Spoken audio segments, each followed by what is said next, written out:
আমরা আশা করছি যে প্রায় $500 মিলিয়ন আসবে বাজেট সাপোর্ট, যেটা সরাসরি বাজেটে ইনক্লুড হবে। তারপরে আমাদের বাজেটে যেগুলো রিকোয়ারমেন্ট সেই জায়গায় এটা স্পেন্ডিংটা হবে। আর $250 মিলিয়ন আমরা সাপোর্ট আশা করছি রেলওয়ের জন্য। এইটা আশা করছি যে 250, বাকিটা অন্যান্য খাতের থেকে আসবে। তো আমরা এই দুইটা জায়গায় আমরা আশা করছি যে প্রায় 750 বা $700 মিলিয়ন আসবে, বাকিটা অন্যান্য খাতে। আপনারা জানেন 7টা MOU হবে, কালকে অলরেডি আমাদের ফরেন মিনিস্ট্রি এই বিষয়ে জানিয়েছেন। আমাদের টার্গেট হচ্ছে 1 লক্ষ বাংলাদেশিকে জাপানে পাঠানো, কিন্তু সেইটা কিভাবে পাঠানো হবে এবং এটা কত দ্রুত পাঠানো যায় এটার জন্য তাদের সাথে কথা হবে। এটা নিয়ে অনেক এই ক্ষেত্রে আমাদের যে কোথায় কোথায় সমস্যা আছে সেগুলো কিভাবে খুব দ্রুত দূরীভূত করা যায় এবং আমরা কিভাবে এই জনগোষ্ঠী 1 লক্ষ লোককে আপাতত বা তারপরে আরো বেশি লোককে খুব দ্রুত পাঠানো যায়।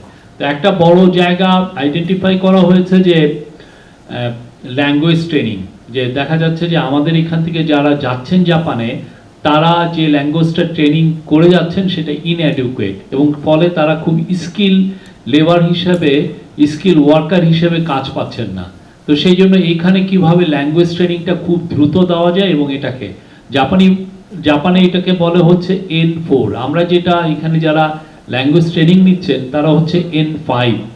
আমরা যাতে N4 এই ল্যাঙ্গুয়েজ ট্রেনিংটা আমরা দিয়ে জাপানে বাংলাদেশের বিপুল জনগোষ্ঠীকে পাঠাতে পারি, সেটার উপরে চিফ অ্যাডভাইজারের পুরো এই যে হিউম্যান রিসোর্সের সেমিনার বা এটা নিয়ে সংক্রান্ত অনেকগুলো মিটিং হবে, কথা হবে। এটা খুবই মানে এটা একটা ওনার প্রায়োরিটি এরিয়া। এই জায়গাটা উনি স্ট্রেস দিয়েছেন যে এই জায়গাটা এক্সপ্লোর করা এবং কীভাবে, এবং অনেক ক্ষেত্রে দেখা যাচ্ছে যে এইরকম এটার জন্য উনি একটা অলরেডি টাস্ক ফোর্স করেছেন।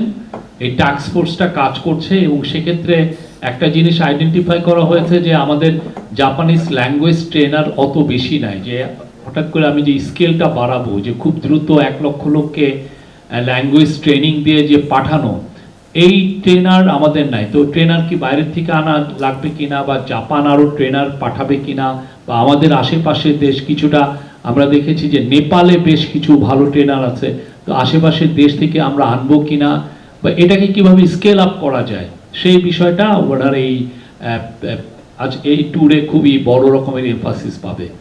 আর একটা সেকেন্ড সেমিনার হচ্ছে ইনভেস্টমেন্ট। জাপানের সাথে আপনারা জানেন জাপানিজ ইনভেস্টররা বাংলাদেশের ব্যাপারে খুবই ইন্টারেস্টেড, বাংলাদেশি ইনভেস্টমেন্টের ব্যাপারে। তো সেই অনুযায়ী 2500-এ একটা এক্সক্লুসিভলি জাপানের জন্য একটা ইকোনমিক জোন করা হয়েছে।